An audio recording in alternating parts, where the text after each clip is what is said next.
Boa noite, Elias Neto.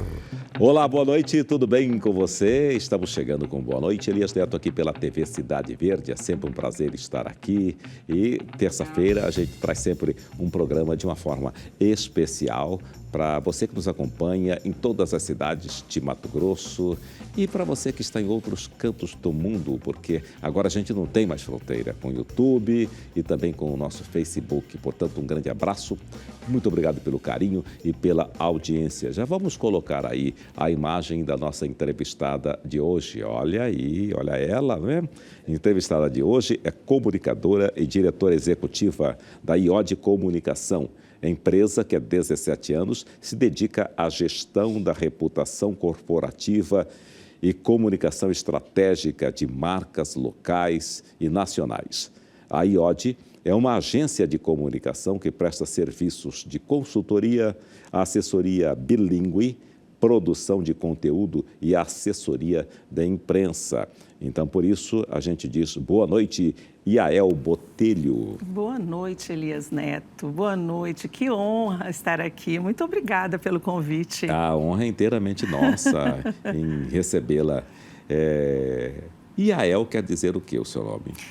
Esse nome significa coragem, força e determinação.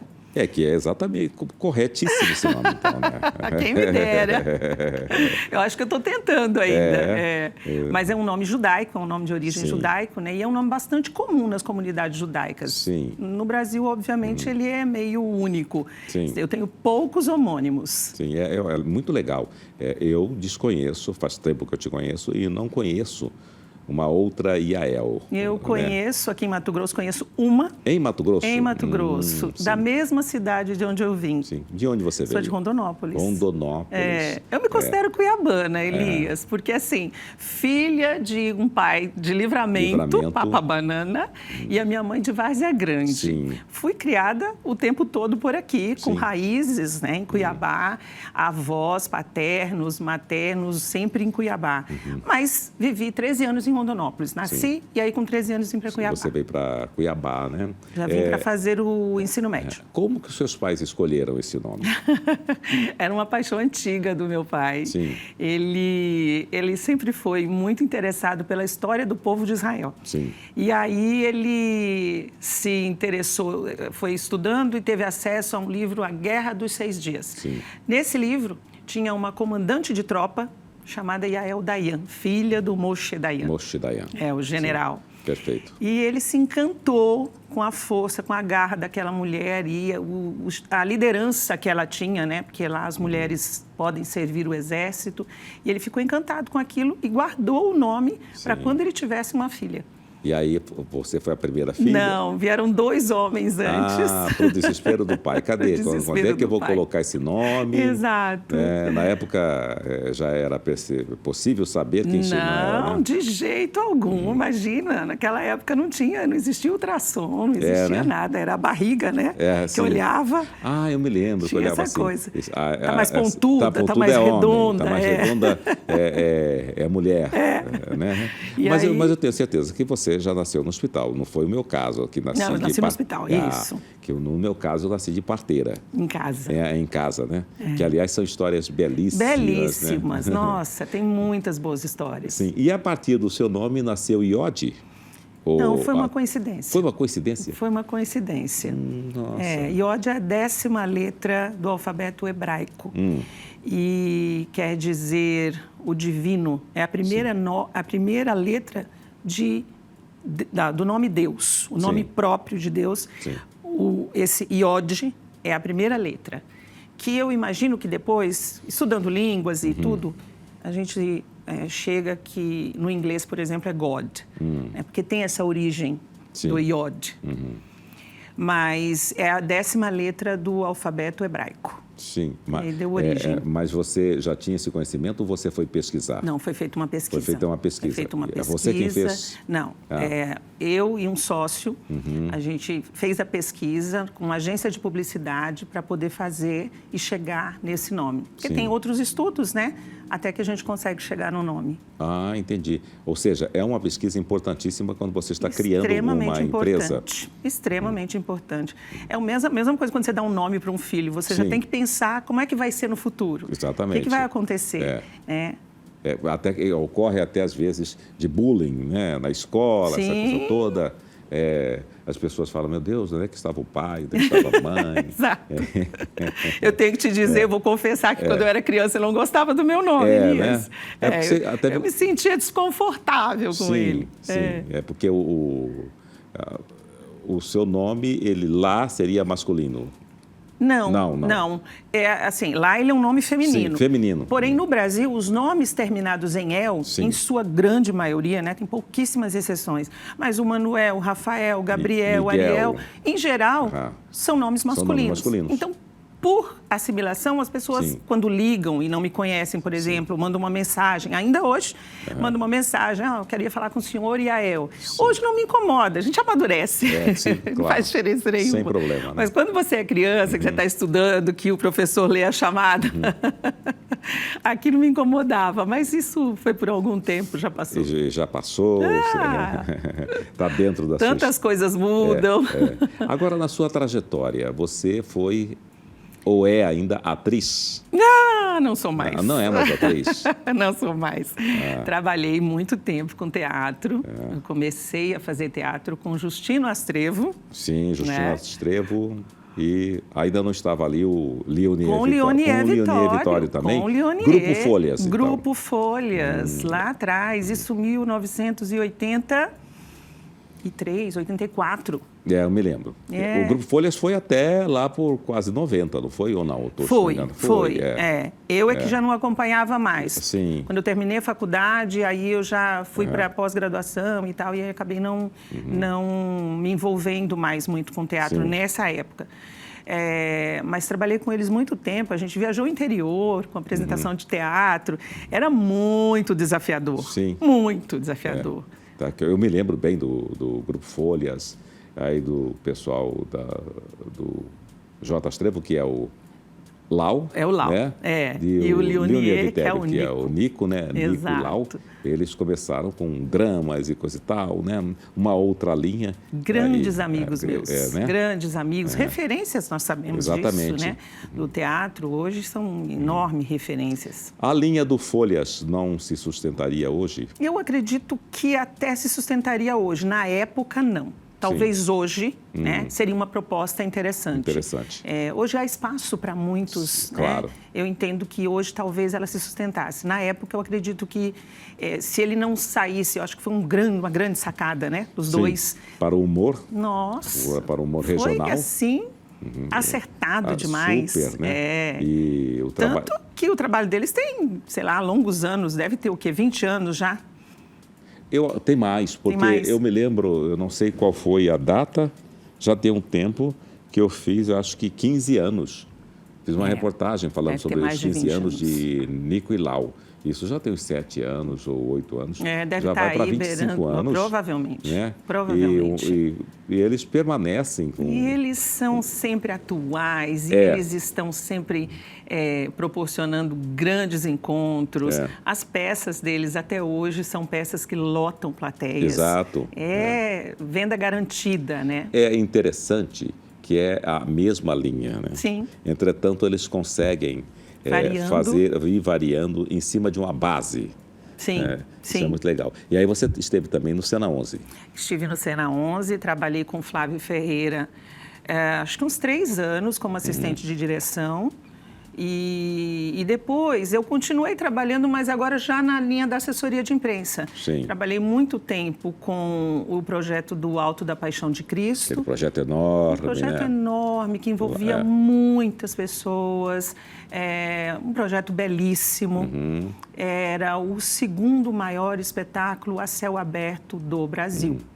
O primeiro é o que acontece no Brejo da Madre Teresa, na fazenda lá no Nordeste. Eu tive a oportunidade de ir. Você foi lá? Fui. É incrível. É uma experiência fora do comum. Sim. Fora da curva. Sim.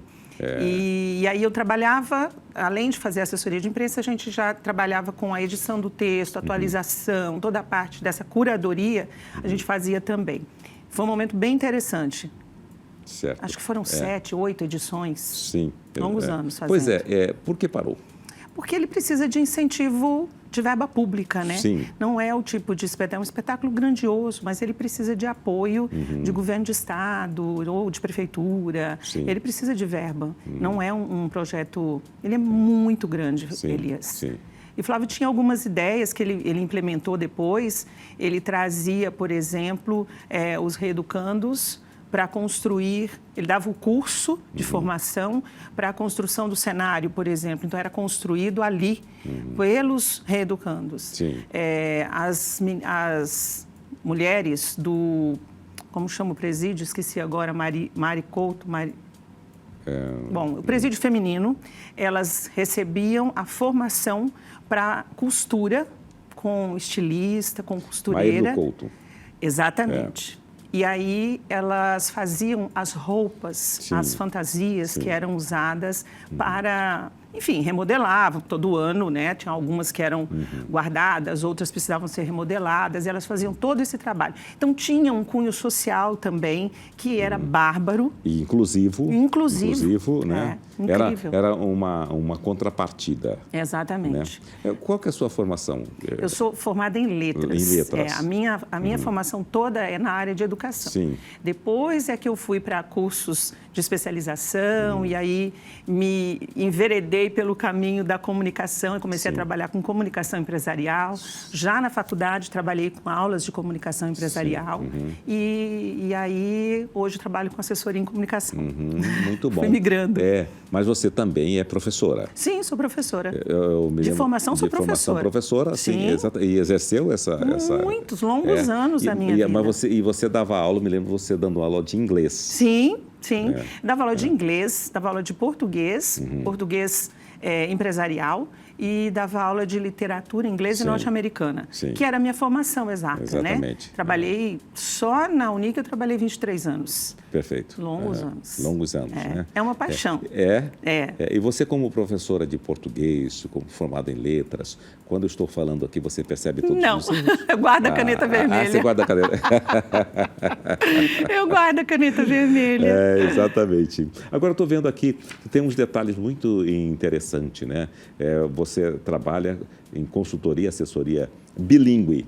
Sim, assessoria bilíngue. Porque há necessidade, em alguns momentos, de produção de conteúdo bilíngue. Que a gente precisa produzir o conteúdo em inglês, por exemplo. E aí eu vou usar a minha expertise para isso. Sim. Você junta o útil ao agradável e a coisa fica sensacional, né? Trabalhei com tradução também muito tempo. Ainda trabalho, porque essas demandas vão acontecendo. Sim. Então, depende muito do movimento, do que está acontecendo na cidade ou no estado. Mas a gente ainda faz, na agência, tradução de panfleto, de placas, coisas que, às vezes, as pessoas precisam, que não é só jogar no Google Translator. Sim. A gente precisa ter um crivo diferente, né? Porque aí vem muita coisa vem tudo. Algum mal entendimento ali, né? E aí você pode incorrer no erro. Exatamente. E quem conhece, olha, fala, vixe Maria, não está certo isso, que é barbaridade. Isso, né? Igual hoje, nós temos aí muito interessante a inteligência artificial, que já está com a gente aí, né? Mas há poucos dias eu vi alguém comentando, falando, esse trabalho aqui tem muita inteligência artificial. Né? As pessoas perderam um pouco a mão. Não está autêntico, né? E aí, cientificamente, também a coisa fica extremamente complicada, né? Perderam a mão. Eu acho que tudo vem para ajudar, para contribuir, e é maravilhoso que a gente possa usar esse tipo de ferramenta, né? Nas várias áreas, na sua vida profissional, na vida pessoal, eu preciso disso, preciso daquilo. É muito ágil e isso facilita enormemente. Mas é uma ferramenta, ela não pode ser o único recurso que você tem. E as pessoas estão usando isso de forma demasiada, e aí tem vez que aparece uma e outra coisa que você, às vezes, não consegue entender exatamente o que a pessoa está querendo dizer. Porque não foi nem ela que pensou, né? O que seria a gestão de reputação corporativa? Isso, nós trabalhamos com a gestão de reputação das marcas. Porque uma marca, nós temos algumas marcas nacionais no portfólio. Você também internacionais? Digamos, Seguir sim, também, sim, né? a gente atende McDonald's, né, Sim, Outback, sim. são marcas São internacionais. internacionais, Sim. exatamente. Tá. E aí, quando a gente fala em reputação, é você cuidar daquilo o tempo todo. Você tem que estar atento e fazendo esse monitoramento para que nada respingue nessa marca. Então, além de você construir uma reputação positiva, porque é importante que você o tempo todo tenha pautas positivas, que você fale das coisas boas que a empresa faz. Nós sabemos que em algum momento pode acontecer uma Sim, crise. sim. Né? Então, você tem que ter essa construção que a gente chama desse colchão de coisas positivas. Porque no momento que acontecer uma situação sensível, a marca vai estar blindada, ela vai estar resguardada. Sim. Isso é a gestão da reputação. E, num momento de crise, você saber agir de forma estratégica, no momento certo, qual é a hora de falar, como que nós vamos comunicar, de que forma que eu tenho que falar. Então, às vezes, algumas empresas demoram demais para dar a resposta ou nem respondem. E esse é um pecado. Esse é um suicídio. É um pecado muito grande na comunicação. Exatamente. Porque o princípio da comunicação, você, melhor que eu, sabe, é tornar uma informação comum. Comum, eu preciso trazer isso para que ela fique comum, para que todos saibam. Saibam. E se você guarda aquilo, você está correndo o risco das pessoas pensarem o que elas quiserem. Perfeitamente. E que ambas as partes possam falar, né? Seja equânime, né? Exato. E eu participei da cobertura de uma crise de uma grande marca em Mato Grosso, né? E eu me lembro que havia já uma certa facilidade para ir atrás, para conversar com essa marca. Era alguém que já estava lá realizando esse trabalho. Não sei se era você que estava por lá. Não sei, pode ser. Dependendo da época, talvez. Era um plano de saúde, né? Não estava lá. Não estava, né? Legal dessa coisa da gente cercar as pessoas. Sem que ficar falando muito o nome do santo, né? É verdade, melhor não. Exatamente. Mas aí, você, quando chega num ambiente... Essa questão de marketing, você olha a imagem. Quando você chegou aqui, olhou o nosso cenário, o que você pensou? Falei, deixa eu mudar aqui, mudar ali. Não tenho esse olhar. Não tem esse olhar? Não tenho esse olhar. Porque eu trabalho muito mais com o conteúdo, não com o marketing propriamente. Sim. Então, o nosso foco, ele está mais na produção de textos, produção de notas. Ele é muito mais textual do que... como é que eu posso dizer, a publicidade, por exemplo. Sim. A gente acaba desenvolvendo isso com o tempo, né, Elias? Quem trabalha muito tempo na área acaba tendo esse olhar. Mas eu confesso assim, eu fui super impactada quando eu cheguei aqui, me senti achando que eu estava no Jô Soares. Que bacana, né? Obrigado, hein? Muito legal, que eu sou fã de carteirinha, né? Do nos deixou, mas assim, icônico, e eu não dormia sem assistir o Jô. Sem assistir o Jô Soares. Era o beijo do gordo que me fazia ir para a cama. Beijo do gordo, exatamente. Era muito bom. Então, eu já fui impactada quando eu cheguei e falei, uau, muito bonito, muito bonito. É incrível. Eu também, até hoje eu acesso o gordo. Eu também. Quando eu acesso ele, porque assim... É uma referência. Exatamente, é uma referência, né? E muito inteligente, que ele é super inteligente. E você aprende com ele que, às vezes, ele pergunta o óbvio. Muitas vezes, quase só o óbvio. Mas é de uma necessidade tão grande você... Porque para o público, em geral, não é tão óbvio. Exatamente. Esse é um dos pilares da comunicação. Sim. O que é óbvio para você não é óbvio para o outro. Exatamente, para o outro. Exatamente. Então, as grandes respostas surgem por aí. A partir daí. Da pergunta do óbvio. Exatamente. Aí, quando você está analisando, por exemplo, você chega e analisa a situação de uma empresa, quais os caminhos que você segue ali para entender aquele produto? Normalmente nós temos algumas conversas, algumas reuniões para entender o produto, porque você precisa entender como é que aquilo nasceu, qual foi o objetivo dessa empresa, né? Para ela se colocar no mercado, tem um objetivo, tem um valor, tem uma missão dessa empresa, e a partir daí a gente construir a mensagem que ele quer divulgar para o cliente, para o consumidor, para o público-alvo, porque são públicos diferentes, né? E aí cada um vai direcionar. Normalmente, a gente tem uma reunião com o marketing. E essa reunião é muito importante, porque o marketing nos direciona para qual caminho vai ser seguido. A partir daí, são criadas estratégias, plano de comunicação, qual é a frequência que isso vai aparecer, porque também não pode ser uma coisa que fique maçante, Sim. que está toda semana, que está todo dia. É muito diferente de você colocar um anúncio no rádio. Sim. É muito diferente de você fazer anúncio na TV, que é todo dia, naquele horário, vai aparecer a propaganda daquele carro, daquele perfume. É muito diferente. Então, a comunicação ela tem que ser sutil. A assessoria de imprensa trabalha com essa sutileza, com ética, com o cuidado, com essa curadoria, com esse crivo, para falar no momento certo, a mensagem assertiva, ela precisa comunicar e falar diretamente com o público que ela quer atingir. Certo. E o que seria uma mensagem assertiva? Assertiva.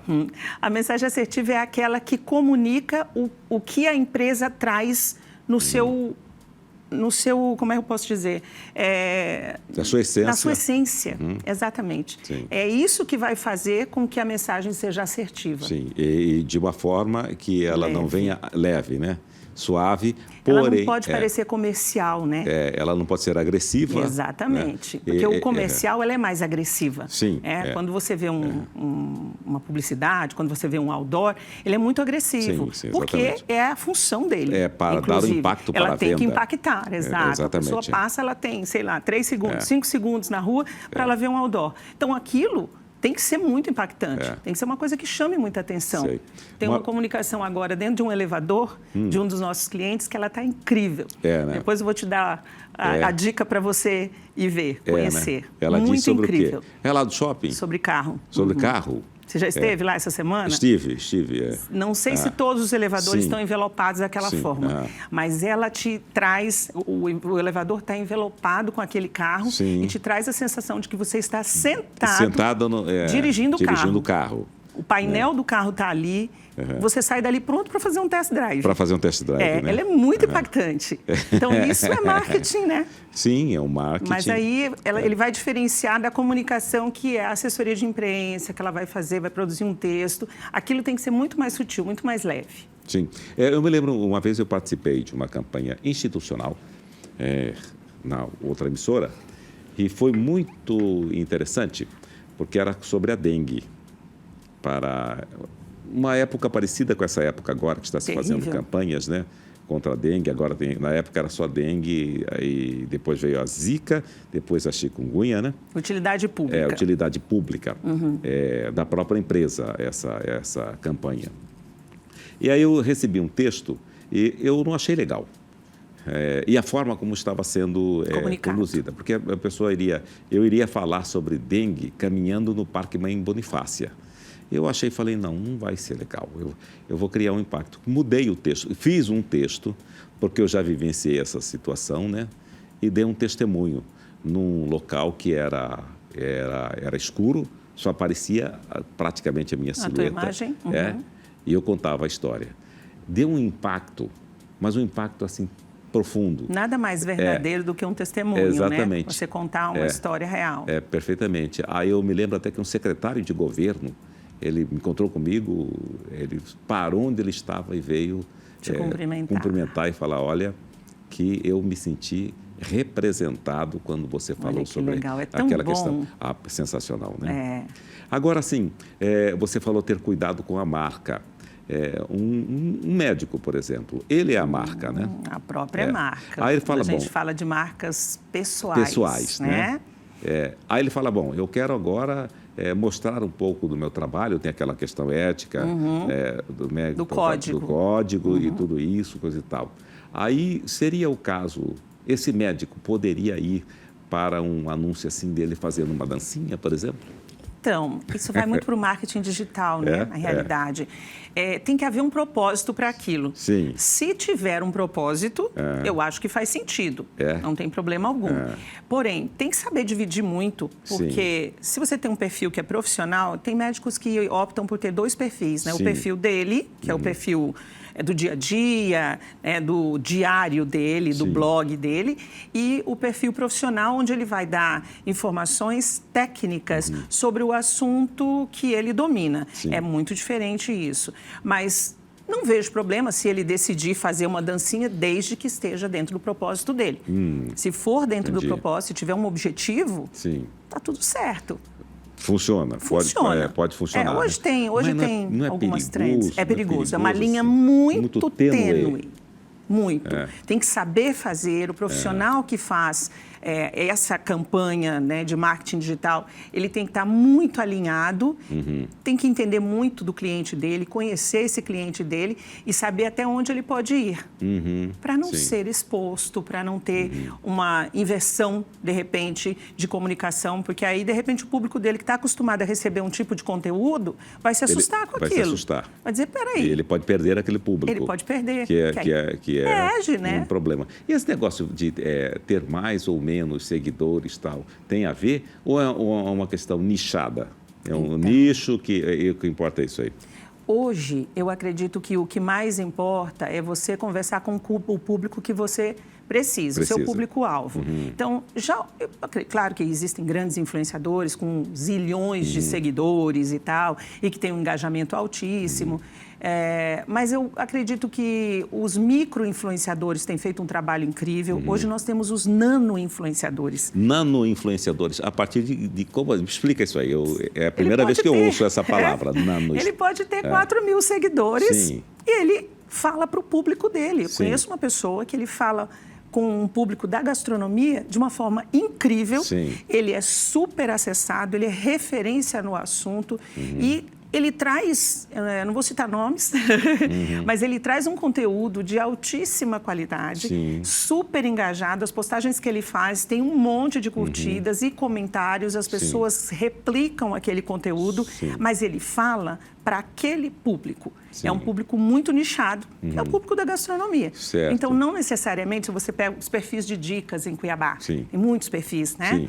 E eles se especializaram e eles dão dicas de restaurantes, dão dicas de hotéis e dicas de padarias e dicas de... É incrível, tá tudo certo. Sim. E eles têm muitos seguidores e fazem um trabalho belíssimo. Certo. Mas existem alguns nano-influenciadores que conversam com esse público, às vezes de uma forma muito mais direta e assertiva do que eu pegar, por exemplo, um perfil de dicas que tem 100.000 seguidores ou 200.000 seguidores, mas ele conversa com um público gigantesco que não está só ali para saber... para saber sobre restaurante. Perfeitamente. Ele vira Porque eles dão dicas de programação de fim de semana, o que fazer com seu filho no final de semana.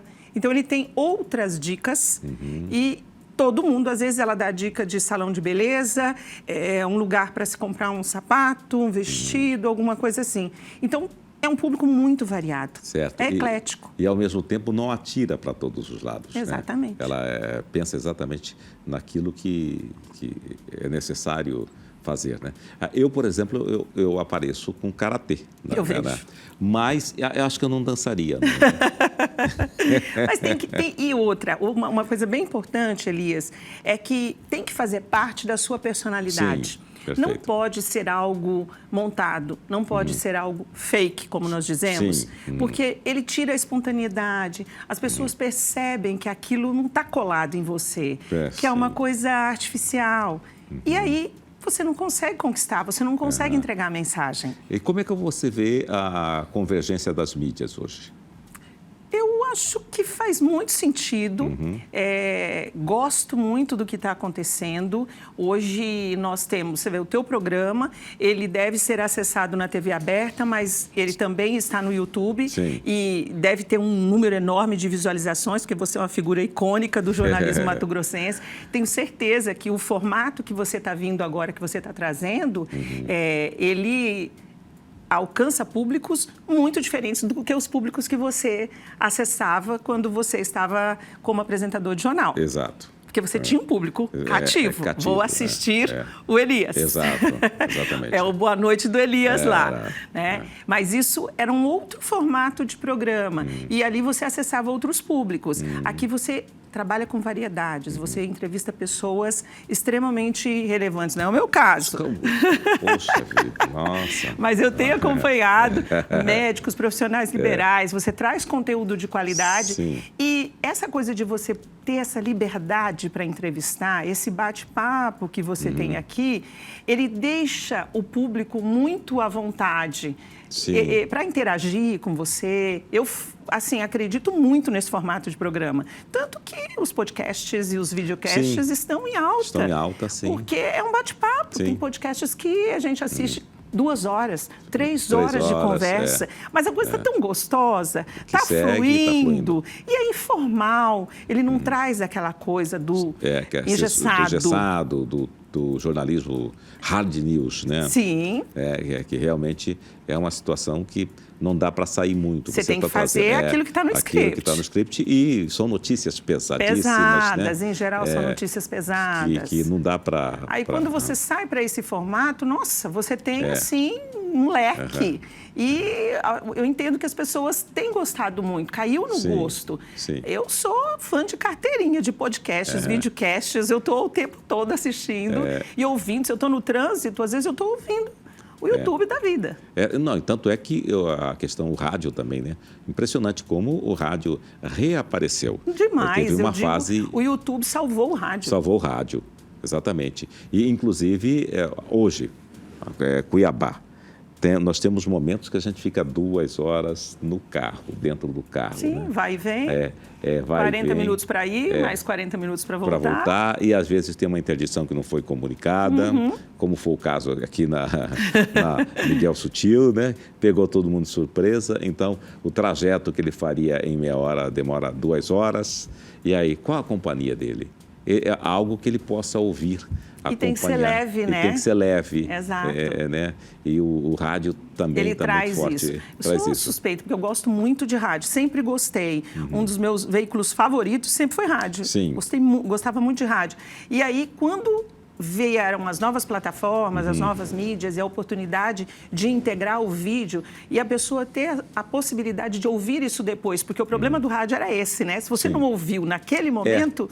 Não tinha como ouvir depois. Não tínhamos a internet, não tinha. Não ficava gravado, em lugar nenhum. Não tinha como você acessar. E agora está super fácil. Não perdi a entrevista. A entrevista está disponível, tem o link, você pode assistir na sua casa, no conforto, dentro de carro, tá, no trânsito, e está tudo certo. Eu sempre digo que quando as pessoas falavam assim, o rádio vai acabar. Houve uma época, né, das profecias. Das profecias. O rádio vai acabar. TV aberta vai acabar, elas se reinventam. Sim, perfeitamente. E aí você vai vendo que, nossa, o rádio ganhou uma força imensa, muito maior do que ele tinha antes. Por falar em profecia, o que você toma aí nesse seu trabalho, pelo seu nome, o que você acha dessas profecias assim que vem? Isso aqui não tem mais. É o tipo de coisa desnecessária, né? Porque logo em seguida elas são quebradas. Nós não estamos mais naquele mundo em que tudo está terminado e acabado. Houve uma época, né, que se a gente considerar isso anos, mas muito tempo atrás, que a chance de tecnologia ela era uma coisa muito impensada. Você imagina quando surgiu o celular? Nossa. Era uma coisa assim, apoteótica, né? Qual foi o seu primeiro celular? Um Motorola daquele assim? Com certeza. Assim. Um PT. Um PT, era 550. Aquele pesadão, tijolão. E na época ele era só telefone, né? Não tinha mais nada. Não tinha mais nada. Ele só tinha a função de falar. Hoje você faz tudo com o celular, menos falar. Menos falar, exatamente. Os jovens, se você liga para ele não atende. Não atende. Eles têm uma dificuldade tremenda. Tremenda para atender, né? Se a pessoa atender, eu falo, esse aí já passou dos 50. Entrega a idade, né? Eu ainda sou das ligações, eu costumo ligar às vezes. Exatamente. Algumas ligações eu também ainda faço. Mas eles fazem também mensagem de voz, eles falam, né? Como a gente Tem gente que prefere mandar mensagem, áudio. mandar áudio. Hoje já tem a facilidade da transcrição, né? A gente acessa lá. Acessa a transcrição e tudo bem, tranquilo. Mas tem um lance uma vez que o celular estava assim, só algumas pessoas chiques em Cuiabá.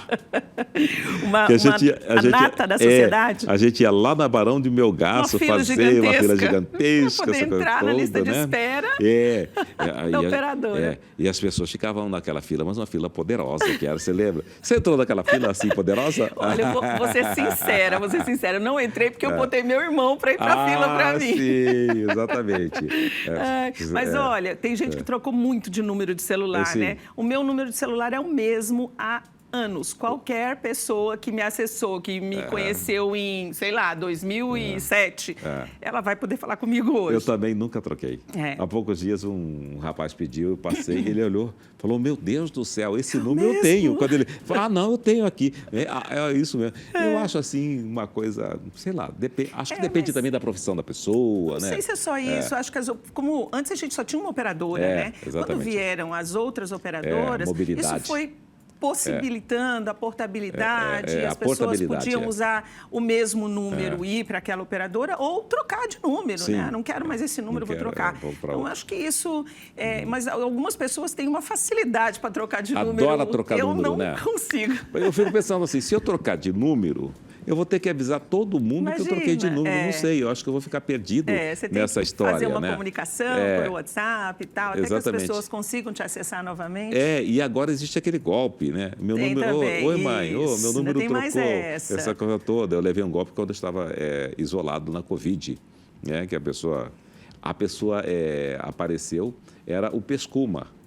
A fotinho dele do Pescuma, tudo... entendeu? Como é que você vai duvidar disso? Como é que eu vou duvidar disso, né? Um amigo, né? Um cara, nossa senhora, ele pedindo para visitar, ajudar no estúdio dele, que estava com problema. Eu, na hora, assim, que eu estava com Covid, estava isolado, estava assim, bem fragilizado, né? E aconteceu isso. Mas essa história do celular, daqueles primeiros, eu me lembro que uma colega foi para São Paulo, aí ela voltou e estava dizendo, olha, eu vi uma imagem linda de uma senhora, ela descendo a escada rolante e falando ao celular. Legal. Foi um grande acontecimento. Exatamente. Vamos para o intervalo? Vamos. A gente vai para o intervalo e voltamos daqui a pouco conversando com Yael Botelho, este nome diferente e muito interessante para você, tá? Voltamos em instantes. E nós estamos de volta com Boa Noite, Elias Neto, aqui pela TV Cidade Verde. Muito obrigado pelo seu carinho, tá? Aonde quer que você esteja nos acompanhando, inclusive do outro lado do mundo, lá pelo Japão, sei lá, as novas tecnologias nos possibilitam exatamente isso aí, né? Como deve ser, Yael? Voltamos aqui a falar com a Yael, que é essa sapiência em marketing, em comunicação, né? Como deve ser o relacionamento com a imprensa quando você fala em termos de empresa? Você está falando de comunicação de um novo produto, um lançamento, por exemplo, ou você está falando em momento de crise? Os dois momentos. Tá. Primeiro, em momento de crise. Qual que é a providência inicial? Ocorre lá um problema? A assessoria de imprensa tem que entender, na mesma hora, montar um gabinete, ir para lá e entender o que realmente aconteceu. Sim. E que seja falado a verdade. Sim. Não dá para dourar a pílula. Não, né? Então, tem que ser assim, o que é que realmente aconteceu? Quais providências foram tomadas? Então, tem que ter um relatório disso para que a assessoria faça uma nota de posicionamento, que seja ágil, porque a imprensa... Hoje, muito mais que antes, mas sempre precisou de respostas rápidas. E nesse momento que nós vivemos, não dá para esperar, porque as coisas vão sendo colocadas na internet quase que em tempo real. Sim. E quando você pisca, aquilo já tomou uma proporção gigantesca. Se você não se posiciona, alguém se posiciona por você. Ou alguém vai acreditar que a verdade do outro é a que prevalece. Sim. Então, a gente precisa saber agir no momento certo, com muita agilidade, com tranquilidade de falar a verdade. É o que realmente aconteceu. houve um dano, a empresa vai assumir esse risco, como que ela vai fazer para resolver esse problema? Sim. De que forma ela se propõe a ajudar, a ir atrás, a contribuir para que aquilo seja minimizado, para que o dano seja minimizado e que a marca não seja impactada. Que é muito melhor você mesmo falar sobre o problema, a empresa, do que começar... Que o grande problema são as especulações que começam a ocorrer no decorrer. Isso é questão de minutos hoje. Neste momento que nós vivemos, é muito rápido. Sim. Tá. E quando ela chega com uma nova marca, e aí? É mais fácil ou não? Construção de marca é um trabalho de formiguinha. Não se faz em uma semana. Sim. Muitos clientes procuram... Quero lançar um produto, você vai fazer um texto e aí nós vamos colocar isso no mercado.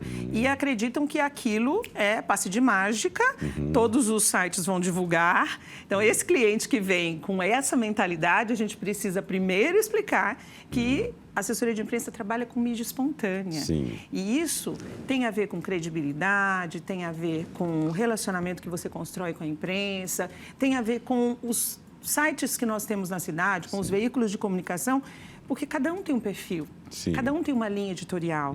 Nem todos os veículos vão comprar aquela pauta, porque às vezes não faz parte do público que ele atinge. Da segmentação. Da segmentação dele. Exatamente. Então, a gente precisa trabalhar isso e são feitas reuniões, tem todo um tipo de informação para que o cliente entenda que é um trabalho de formiguinha. Sim. Não, normalmente, para a gente para a gente começar a construir um posicionamento de marca, a gente precisa de pelo menos 3 a 6 meses trabalhando com pautas diferenciadas, oferecendo pautas diferentes para diferentes veículos, porque nem sempre é a mesma pauta que aquele veículo se interessa e que o Elias tem um formato diferente de trabalho. Então, aqui eu tenho um formato mais à vontade, mais tranquilo, mais espontâneo, que a pauta vai ser diferenciada.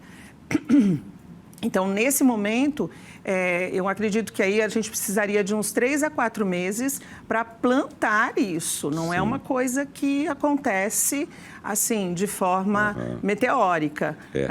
Planta lá, coloca o texto que vai dar tudo certo. E às vezes a ausência de uma informação pode ser também um calo no sapato, né? Muito. Uma pedra no sapato. A gente precisa, eu acho que hoje as pessoas ainda não entendem a relevância, a importância de uma assessoria de imprensa. É preciso entender, normalmente eu falo que a assessoria de imprensa é o último a ser contratado. Quando a verba ela entra, às vezes, como despesa, né?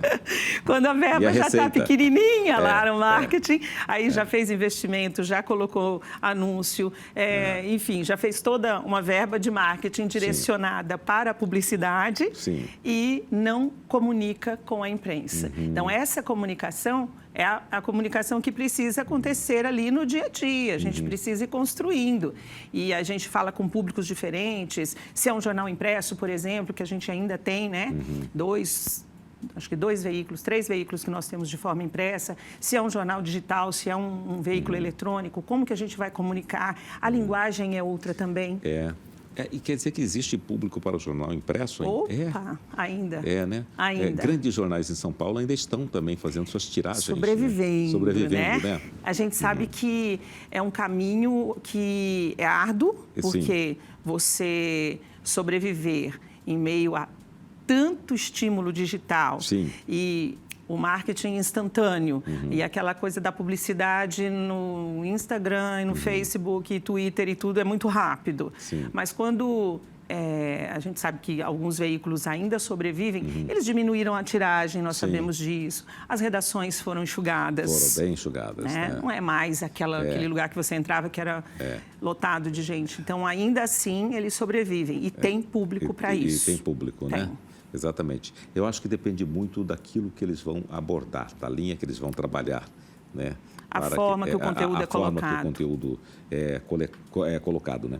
Agora, como é que você vê essa questão das pessoas que elas acreditam que estão bem informadas lendo apenas as manchetes? As pessoas hoje só leem manchete, né?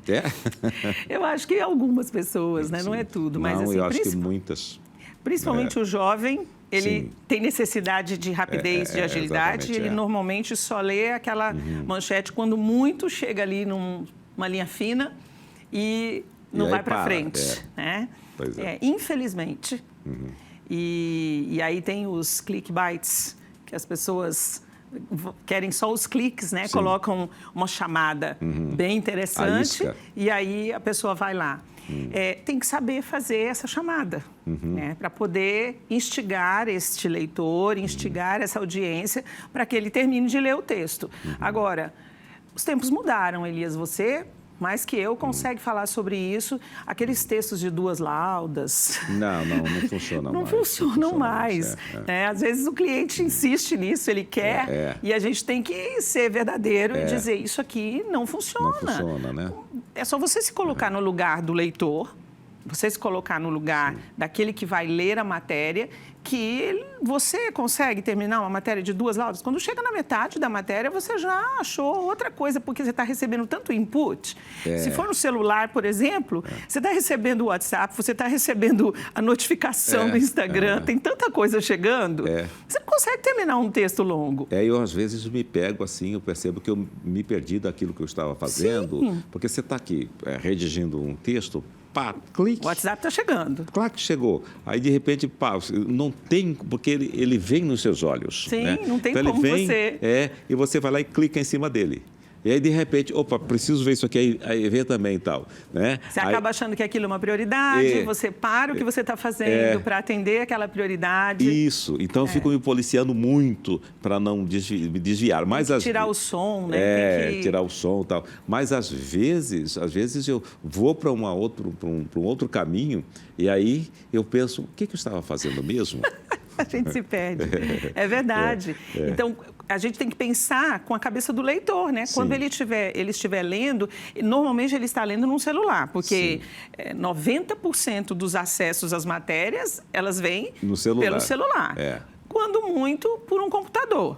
E aí... a notificação está chegando o tempo todo, mesmo que seja um desktop, o seu laptop, você está ali com a notificação chegando, o WhatsApp está conectado e você está recebendo notificação o tempo inteiro. A chance dele terminar um texto longo, que tem, sei lá, 2 páginas, é muito pequena. Sim. Então, aí a assessoria vai orientar esse cliente que nós precisamos trabalhar com um texto enxuto, que ele tenha a informação clara, que ele instigue esse leitor a ir buscar mais informações, porque normalmente a gente coloca mais informações, acesse o @, e aí colocando ali para que a pessoa possa ser direcionada. Normalmente tem um hiperlink que ele já vai diretamente para lá. Assista o programa. Sim, vai lá e clica. Então, você tem que ter um texto que ele convide o leitor a continuar, mesmo que seja numa outra plataforma. Sim. Mas você convida o leitor para continuar. Sim. Aquele texto não pode ser um texto gigantesco. Eu sei que, a hora que for ao ar este programa, você vai lá e vai fazer o corte e colocar lá um hiperlink, né? Assista o programa. Né? Assista o programa, com toda certeza. Exatamente. Com toda certeza. Inclusive, eu oriento as pessoas, façam isso. Sim. Ótimo. Porque é uma forma de você replicar o conteúdo. Replicar o conteúdo. Há poucos dias eu fiquei surpreso com uma garota no shopping, 9 anos de idade. Essa geração praticamente não me conhece enquanto profissional de televisão, né?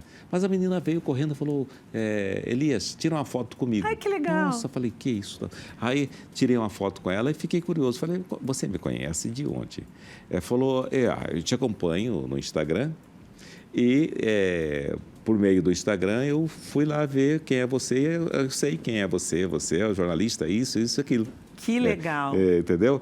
E há poucos dias entrevistei aqui o rapaz do MT Queer. Sei, assisti a entrevista dele. Que faz webséries e tal. Sim, trabalho maravilhoso. Exatamente. Tá.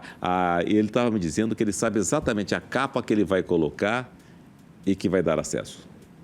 Como é que é essa questão? Eu também eu não sou especialista. Eu não sou especialista. Eu não sou especialista. Mas existem, né? Tem que saber aquilo que vai engajar, aquilo que vai provocar o seu seguidor, que vai fazer com que ele acesse o conteúdo. Eu acho que eu vou fazer um curso com ele. Porque assim, é o seguinte, tem coisas que eu acho que não vai dar nada e de repente bomba, né? Eu gravei, por exemplo, uma fala na UFMT quando estava retomando, as aulas estavam retomando depois das férias para o doutorado, eu achei que ia ser uma coisa muito tranquila e coisa e tal. A capa é minha imagem com uma mochila. Tá, olha, entendeu? já Exatamente. impactou. Eu ia 20 mil acessos, essa coisa toda. Deu 300 mil acessos essa... Incrível. Incrível. Essa... Existem estratégias para isso. Eu realmente não sou especialista no assunto. A gente entende do dia a dia porque está acostumado a lidar com isso. Sim. Mas essas técnicas, elas têm que vir de especialistas realmente. Sim. E tem gente muito boa no mercado. Sim. Tem gente muito boa, fazendo trabalhos incríveis, conseguindo resultados maravilhosos, mas é expertise. Ele estuda para aquilo, ele se especializa naquilo. E tem professores. Exatamente. Bom, você já ouviu falar num cara que chama-se Paulo Cuenca? Sim. Eu já fiz curso com ele. Incrível. Eu fiquei 3 noites acompanhando tal. É uma coisa extrema. É tão fácil a gente ter acesso, Sim, né? Porque você consegue assistir videoaula, você consegue assistir as aulas remotamente. Você pode estar falando com uma pessoa que está em outro país e está tendo acesso a todo o conteúdo que ele disponibiliza. Perfeitamente. É uma coisa extremamente minuciosa. É verdade. Você tem que estar atento para isso. Você falou com relação ao comercial, ao anúncio, essa coisa toda. Eu tenho um exemplo que é uns irmãos que trouxeram um suco para Cuiabá. Tá. Aí não existia ainda a internet.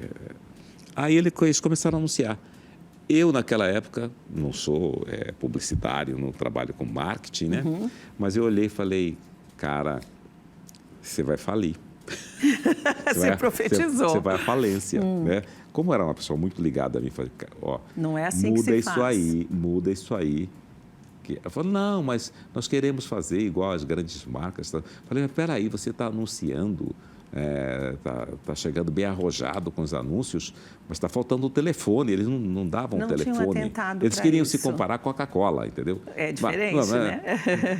Bom, a Coca-Cola, você falou Coca-Cola, mostrou pronto. Precisa falar mais alguma coisa, né? Já está dito tudo. E me parece que ela pode ficar, inclusive, não sei quantos anos sem anunciar, que não tem problema, né? Existem algumas pessoas que comentam sobre isso, mas eu tenho dúvida. Eu ainda acredito no poder do anúncio. Eu acho que se ela pudesse, porque ela deve fazer métricas, ela deve ter análises. Ela teria parado. Ela já teria parado, né? Ela, não, eu estou numa situação de conforto, não preciso mais fazer. Se fosse assim, McDonald's não anunciava mais. Sim, mas tem que fazer a manutenção. Tem que fazer a manutenção de marca. E tem produtos sendo lançados, porque a própria Coca-Cola, ela tem algumas... a embalagem que é diferente, agora tem açúcar, essa não tem açúcar, essa é zero, essa é diet. E tem as versões diferentes. E isso tudo o público precisa saber. Claro. E se ele não comunica, como é que o público sabe? Não vai chegar lá. Não vai chegar. E aí, moral da história, sabe o que aconteceu? Foi a falência. Meu pai. Foi porque, assim, eles faturaram um montante que deu exatamente para pagar publicidade. O resto não tinha como pagar. Aí fecharam as portas. Que tristeza. Né? Tristeza mesmo, sabe? As pessoas precisam fazer, né, os cursos de empreendedorismo para saber que caminhos eles precisam seguir, como é que eles vão chegar no mercado. Não é simplesmente, oi, estou aqui. Estou aqui. Né? E hoje existem muitos cursos. Demais. O Sebrae, por exemplo, né, oferece muitos cursos. Inúmeros cursos e de qualidade altíssima. Agora, eu estive conversando com um diretor do Sebrae, ele dizia que em alguns aspectos... Em alguns cursos, às vezes, a procura é baixa, são importantes, mas a procura não é tão, assim, acentuada, né? Não sabia até achava que tinha uma procura gigantesca. Não, é gigante, mas há pontos... entendi. Determinados cursos exatamente, bem específicos. Que poderiam também ser, né? Porque isso eu acho que tem mais a ver também com a onda, com o mundo, com a necessidade. Às vezes as pessoas pensam, não, o que eu preciso nesse momento é o marketing digital. Então, os cursos de marketing digital bombam na internet e também no Sebrae. Sim. Os cursos deles bombam à beça, né? E são de altíssima qualidade. A gente tem que reconhecer. São bons, eles sabem muito bem o que fazem. Né? Muito bem. Nosso tempo acabou, né? Eu ficaria conversando com você mais uma hora, né? Eu tenho que te dizer que eu não sou confortável desse lado. A gente conversava antes, se você não eu fosse estou confortável? acostumada a ficar nos bastidores. Nos bastidores, né? Já pensou? Mas você, como eu disse no começo, você é atriz. Ai, muito obrigada. A pessoa não deixa de ser atriz ou ator. Muito obrigado pela sua presença aqui. Eu é que agradeço. Muitíssimo obrigada pelo convite. Mais sucesso ainda na sua carreira. Obrigada. Tá? E tudo de bom. Um abraço na família. Muito obrigada, Elias. A gente fica por aqui. Muitíssimo obrigado pelo seu carinho, a sua audiência. A gente se vê por aqui. Aqui na TV Cidade Verde, sempre de segunda a quinta, de 19 às 20 horas, tá bom? Abraço, tchau.